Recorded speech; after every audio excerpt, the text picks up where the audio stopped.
Learn with मेघना में आपका स्वागत है। आज हमारा सेशन 5 है इन सी प्रोग्रामिंग लैंग्वेज और आज हम कवर करेंगे स्कोप्स एंड कमेंट इन सी। अगर आपने मेरा पहला 4 वीडियो नहीं देखा है तो आई विल रिकमेंड यू कि आप फर्स्ट वीडियो से ही स्टार्ट करें और एक एक करके इसी सीक्वेंस में 5th वीडियो पे आए, वो आपको ज्यादा हेल्प करेगा।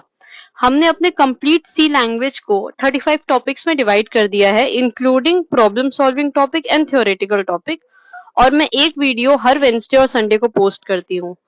तो अगर आपने मेरा चैनल अभी भी सब्सक्राइब नहीं किया है तो do subscribe to it to learn more. Now, scope of a variable in C. Variable का स्कोप क्या होता है सी लैंग्वेज में? तो स्कोप एक ब्लॉक होता है where a variable is declared.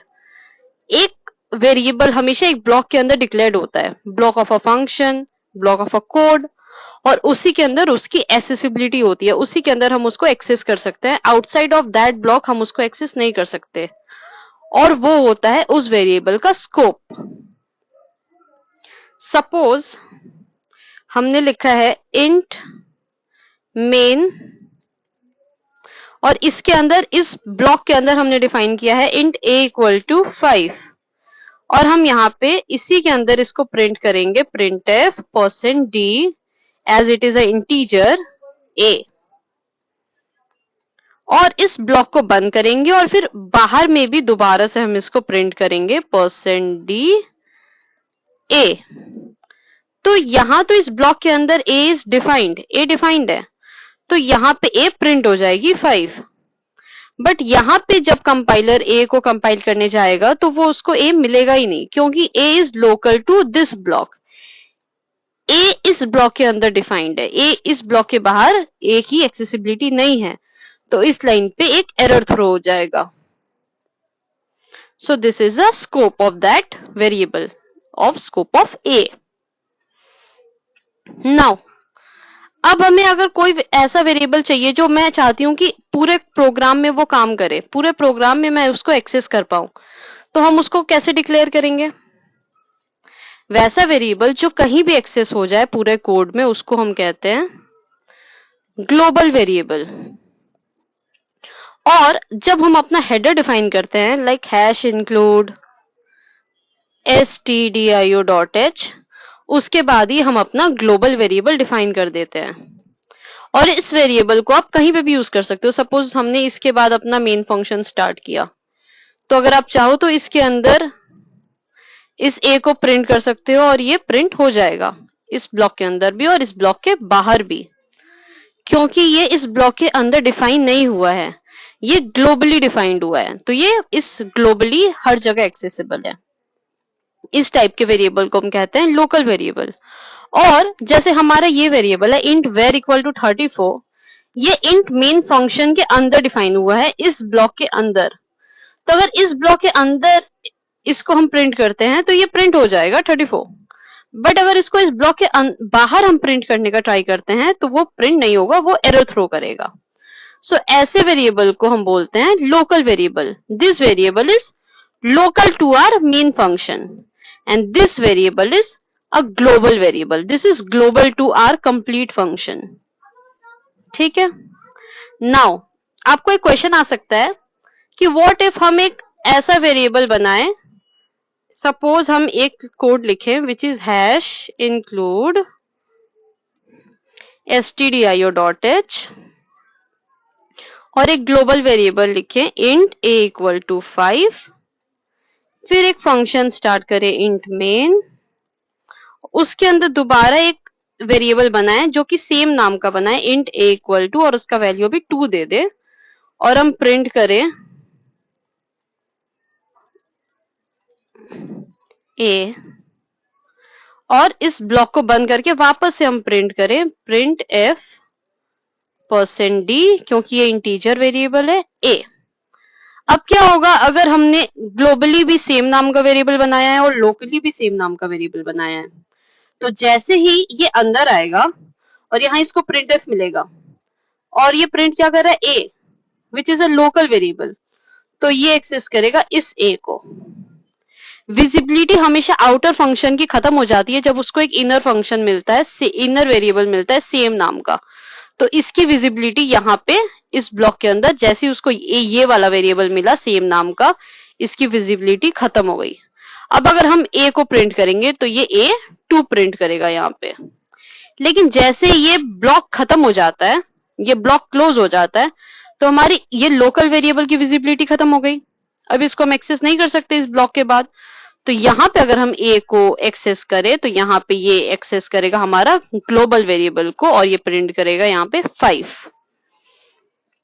ठीक है। नाउ एक और क्वेश्चन आ सकता है कि can variables of the block be access in another subsequent block.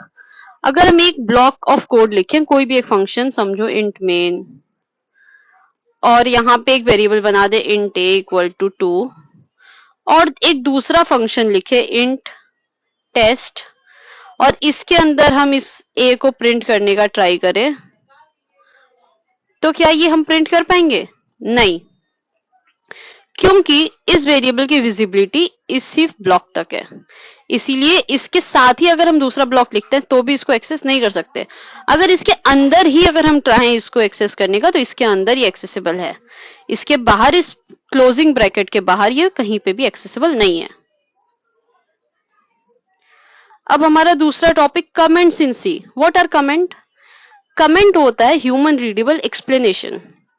अगर हम बहुत लंबा लंबा सोर्स ऑफ मतलब कोई भी सी प्रोग्राम लिखते हैं जिसमें बहुत सारे लाइन ऑफ कोड है, प्रोग्राम कॉम्प्लेक्स है, तो वहां पे हम कमेंट ऐड करते हैं जिससे कि हमारा वो प्रोग्राम बहुत रीडेबल, अंडरस्टैंडेबल हो जाता है। अगर कोई और भी उसको रीड करे, वो प्रोग्राम देखे, तो वो कमेंट देख के उसको समझ आए कि हमने क्या एल्गोरिदम लिखा है, हमने क्यों वो लाइन ऑफ कोड लिखा है। इसीलिए हम यूज करते हैं कमेंट्स का। और कमेंट 2 टाइप के होते हैं, एक हमारा सिंगल लाइन कमेंट और एक हमारा मल्टीपल लाइन कमेंट। सो सिंगल लाइन कमेंट क्या होता है? सिंगल लाइन कमेंट लिखने के लिए हम बस एक डबल स्लैश बना लेते हैं और हम यहाँ पे कोई भी कमेंट लिख सकते हैं, कुछ भी टेक्स्ट लिख सकते हैं। इसको कंपाइलर इग्नोर कर देगा, इसको एग्जीक्यूट या कंपाइल नहीं करेगा। और सिंगल लाइन कमेंट में क्या होता है कि हम इसको स्टार्ट किया, हमने लिखा और इसको एंड हमें करने की कोई नीड नहीं है। सेकेंड लाइन से ये कमेंट की तरह ट्रीट नहीं होगा। सेकेंड लाइन से अगर हमने जो भी कोड लिखा है वो कोड एग्जीक्यूट होने लगेगा, सिर्फ एक ही लाइन कमेंट की तरह ट्रीट होगी।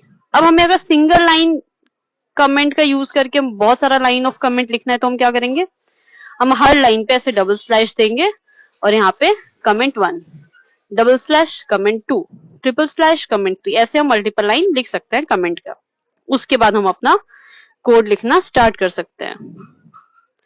और अगर हमें मल्टीपल लाइन ऑफ कमेंट लिखना है तो हम क्या यूज करेंगे? उसका सिंटैक्स है फॉरवर्ड स्लैश और एस्टेरिक, और हम यहाँ पे लाइन लिखेंगे कोड का। अगर इसको हम एंड नहीं करते हैं, इन दैट केस इसके बाद वाला लाइन भी कमेंट की तरह ही ट्रीट होगा, उसके बाद वाला लाइन भी, जब तक जहां तक ये हमने लिखा है तब तक वो कमेंट की तरह ही ट्रीट होगा, जब तक हम इसको एंड नहीं कर देते विद एस्टेरिक एंड स्लैश। इसका मतलब है कि मल्टीपल लाइन कमेंट को एंड करना इज मैंडेटरी, सिंगल लाइन को एंड करना इज नॉट इम्पोर्टेंट। अब कहां पे हम यूज करते हैं मल्टीपल और सिंगल लाइन कमेंट? सपोज हमने कोड लिखा है कुछ भी, यहाँ पे int main int a equal to 5 print f a, और हम यूजर को, जो भी इसको रीड करे, उसको बताना चाहते हैं कि इस लाइन का मतलब क्या है। This is a variable declaration, definition and initialization line. This is a print statement. तो these are comment. But हमेशा हमें ट्राई करना चाहिए, मतलब लाइन के अपना कोड लिखने के बाद भी we can write a comment double slash के साथ, बट ये ऐसे कमेंट लिखना इज नॉट प्रेफरेबल। ऐसे कमेंट नहीं लिखना चाहिए।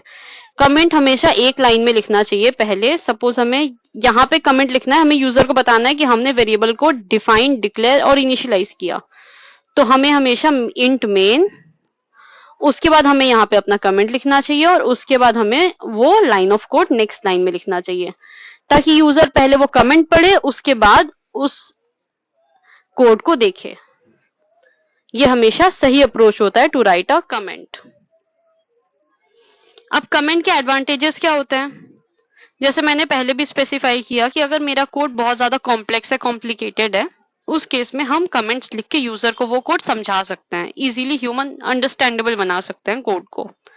दूसरा, सपोज हमने बहुत सारे लाइन ऑफ कोड लिखे हैं, int main, int a equal to 5, printf a, और हम चाहते हैं कि ये लाइन ऑफ कोड एग्जीक्यूट ना हो फॉर नाउ, हम इसको बाद में एग्जीक्यूट करेंगे। सपोज इसमें से ये printf लाइन हम एग्जीक्यूट नहीं करना चाहते, तो हम इसको कमेंट आउट कर सकते हैं। तो होगा क्या, ये लाइन एग्जीक्यूट होगा, ये लाइन एग्जीक्यूट होगा, जैसे ही उसको कमेंट मिलेगा कंपाइलर को, इसको वो इग्नोर कर देगा, फिर इसको एग्जीक्यूट करेगा। तो अगर हम अपना कोई भी लाइन ऑफ कोड को प्रिवेंट करना चाहते हैं फ्रॉम एग्जीक्यूशन, तो वहां पे भी हम कमेंट का यूज कर सकते हैं। So these are the advantages of comment. अगर आपको कोई भी स्कोप में और कमेंट में कंफ्यूजन है तो आप डिस्क्रिप्शन में कमेंट सेक्शन में जरूर लिखें, मैं उसका आपको रिप्लाई करूंगी। अगर आपको ये वीडियो हेल्पफुल लगा तो do like this video, do subscribe to my channel. Thank you, will meet in the next video.